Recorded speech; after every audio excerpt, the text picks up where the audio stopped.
আসসালামু আলাইকুম। আমি আজকে চালতার আচার বানাবো। তো আগে চালতা কেটে রেখেছি, কেটে সিদ্ধ করে নিয়েছি। এখন কিভাবে বানাবো সেটা একটু আপনাদের দেখাচ্ছি।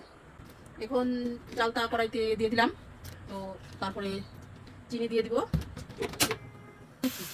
এখন চিনি দিয়ে দিব। তো দেখেন কিভাবে বানাই, এভাবে বানালে আচারটা একটু ভালো থাকে। তারপরে দিয়ে দিলাম একটু গরম মশলা, এগুলো সব কিছু একসাথে করে বেটে নিয়েছি। তেজপাতা কেটে নিয়েছি। এখন এগুলো দিয়ে তারপরে নাড়াচাড়া দেবো। তারপর একটু ঝাল খাওয়ার জন্য একটু খাঁটি মশলা নিয়ে নিলাম। তো এখানে মরিচের গুঁড়া, এখানে একটু ইয়ে দিব, শুকনো মরিচ গুঁড়ো করে তারপরে দিয়ে দিব, সেটা আপনাদের দেখাচ্ছি। দিয়ে ময় মশলা সব কিছু দিয়ে আস্তে আস্তে নাড়াচাড়া করে নেবো। তারপর বললে তারপর আরও ময় মশলা দিয়ে দেবো।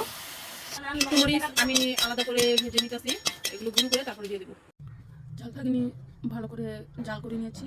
এখন এতে আমি মিক্স করে নিব পাঁচফোড়ন আর যে শুকনো মরিচের গুঁড়া, এগুলো এখানে আমি দিয়ে দেবো এখানে।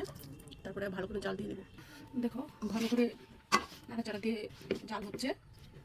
আর আচার কমপ্লিট। কালারটা অনেক সুন্দর হয়েছে, আপনারা দেখে নেন।